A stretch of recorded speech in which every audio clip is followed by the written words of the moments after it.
يا بختكو يا جماهير برشلونة بهذا الفريق، عن جد يا بختكو. السلام عليكم واهلا وسهلا فيكم بفيديو جديد وردة فعل جديدة. مباراة اليوم مباراة برشلونة ضد ريال سوسيداد. نذكر انه ريال مدريد تعثر بالامس في الهزيمة امام ريال بيتيس. برشلونة امام فرصة في حال فوز برشلونة في هذه المباراة. برشلونة بتصدر الدوري الاسباني بفارق 3 نقاط عن ريال مدريد. فهذه المباراة أكيد مهمة لبرشلونة لحتى يقدر يفوز في الدوري أو لحتى يقدر يتصدر الدوري الآن بفارق 3 نقاط. فبنذكركم كالعادة اشترك في القناة، حط اللايك ليساعدنا في انتشار الفيديو، وبنذكركم كالعادة صل على الحبيب قلبك يطيب عليه أفضل الصلاة والسلام. الشوط الأول رح يبدأ بعد قليل، خليكم معنا. يبدأ الآن الشوط الأول من مباراة برشلونة ضد ريال سوسيداد، المباراة المهمة لبرشلونة. برشلونة مطالب أكيد بالفوز، يوجد طار عند برشلونة لريال سوسيداد، فلازم برشلونة يسدوا في هذه المباراة. ولكن برشلونة إذا بده يفوز في هذا المباراة، كلنا بنعرف قيمة ريال سوسيداد وقوة ريال سوسيداد، ولكن برشلونة مطالب بتسجيل الأهداف بشكل سريع لحتى يقدر إنه يفوز في هذه المباراة. كل ما الهدف يتأخر المباراة راح تصعب على برشلونة. هنا نشوف الشوط الأول إيش راح يقدم لنا كل من برشلونة وريال سوسيداد. هي جول أول لريال سوسيداد. يا الحكم يحسب اوفسايد على ريال سوسيداد. انا تفاجأت، ريال سوسيداد سجل الهدف ولكن يوجد تسلل على لاعبين ريال سوسيداد وهدف اول ملغي من ريال سوسيداد. والمباراة ممتعة، تسديدة من اولمو خطيرة لبرشلونة. بصراحة برشلونة ممتع في المباراة، برشلونة حتى الان ماسك زمام الامور.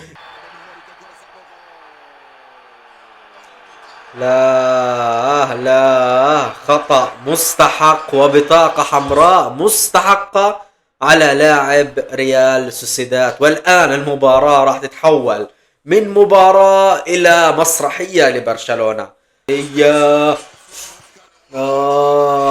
فرصة في العارضة من ريال سوسيداد. ريال سوسيداد كاد أن يفتتح التسجيل ولكن العارضة تمنع وتتصدى لريال سوسيداد.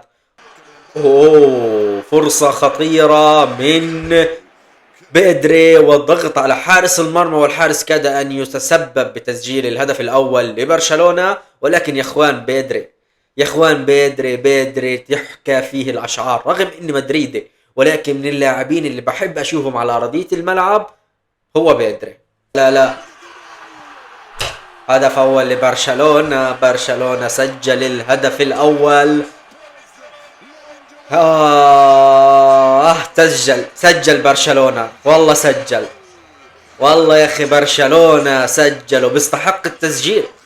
برشلونة ضاغط، برشلونة عمل كل شيء في المباراة، وبالنهاية مارتين يسجل الهدف الأول إله مع برشلونة، والهدف الأول في المباراة ضد ريال سوسيداد.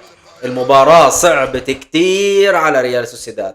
ليفاندوسكي يخطئ التمرير وكاد أن يكون سبب في تسجيل الهدف الثاني لبرشلونة، والهدف المهم لأنه برشلونة هدف واحد ما بيكفي، لازم يسجل الهدف الثاني لحتى يقدر يرتاح ويأمن صدارته في الدوري بفارق 3 نقاط عن أقرب ملاحقي أتلتيكو مدريد وريال مدريد. الهدف الثاني من كاسادو. الهدف الثاني لبرشلونة عن طريق كاسادو بعد تمريرة. خلاص المباراة خلصت. هل هذا ريال سوسيداد اللي لعب ضد ريال مدريد؟ يا الله قديش المباريات بتكون برشلونة بطلع خصم ضعيف قدامه، قديش برشلونة قوته بتخليك تطلع خصم سهل كتير. ما بعرف الخصوم قدام ريال مدريد بتحول لأسد، قدام برشلونة بنشوف القطة على قولة المصريين.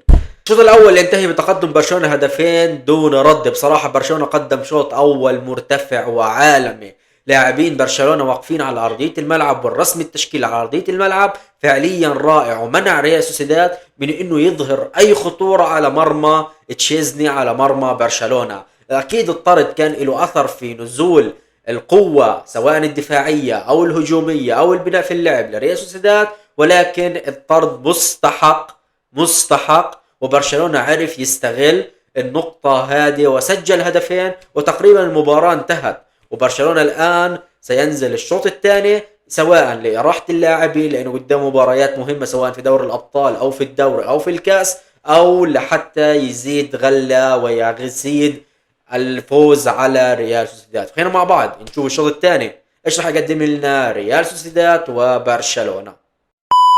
يبدأ الآن الشوط الثاني من مباراة برشلونة وريال سوسيداد. نذكر أن الشوط الأول انتهى بتقدم برشلونة بهدفين دون رد. برشلونة قدم شوط أول أكثر من رائع، راح نشوف هل هناك ردة فعل راح تكون من ريال سوسيداد ولا خلاص برشلونة حسم المباراة وحسب الثلاث نقاط لهذه المباراة. فخليكم معنا لنشوف الشوط الثاني ايش راح يقدم لنا برشلونة وريال سوسيداد. اوه يا رافينيا كاد أن يسجل الهدف الثالث بعد ضربة حرة رائعة وتسديد رائع، ولكن جانبت المرمى. ورافينيا مستمر بالأداء الأكثر من رائع لهذا الموسم. يا بيدري يا بيدري انت مصمم انك تسجل هدفك بالتسديد من خارج المرمى، ولكن العارضة، سمعتوا صوت العارضة؟ العارضة وبيدري كسر عارضة ملعب منجويك على رأس ريال سوسيداد وكاد أن يسجل الهدف الثالث، ولكن فرصة ضائعة جديدة من برشلونة. الثالث يا أخي، خلاص الهدف الثالث لبرشلونة، ولك اقتلوهم، افضحوا عرضهم في الملعب لريال سوسيداد. ما انكو فريق منفوخ، فريق من دون شخصية ولا هوية ولا اسم كمان. قدام برشلونة بياكلوا الهدف الأول في الثاني في الثالث وإن شاء الله حيجي الرابع كمان.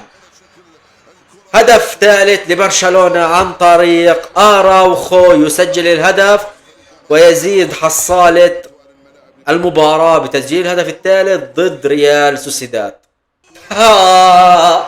يا التسهيل ليفاندوسكي يسجل الهدف الرابع بالتساهيل. أراوخو يسدد وتضرب الكرة في ليفاندوسكي وليفاندوسكي يسجل الهدف الرابع وخلاص. أخذتوا طاركو وزيادة يا برشلونة، والله أخذتوا طاركو وزيادة. كافي. فرصة خطيرة من ليفاندوسكي وكاد أن يسجل الهدف الثاني له والهدف الخامس لبرشلونة، ولكن الكرة جانبت المرمى وبرشلونة مستمر بضغطه العالي على ريال سوسيداد. وريال سوسيداد يعاني. ريال سوسيداد اللي ظهر في أداء أكثر من رائع أمام ريال مدريد والند بالند أمام ريال مدريد، يضرب بالأربعة في مرماه من برشلونة وعلى أرض برشلونة.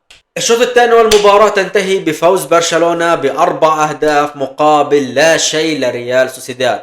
بصراحة برشلونة عمل كل شيء جميل في المباراة. لاعبين برشلونة بالأداء الفردي بالأداء الجماعي كانوا موجودين، تكتيكيا موجودين، مصات التسلل كانت شغالة بشكل جميل على أرضية الملعب. برشلونة قدم مباراة وشوط أول وشوط ثاني أكثر من رائع. يا بختكو يا جماهير برشلونة بهذا الفريق، عن جد يا بختكو.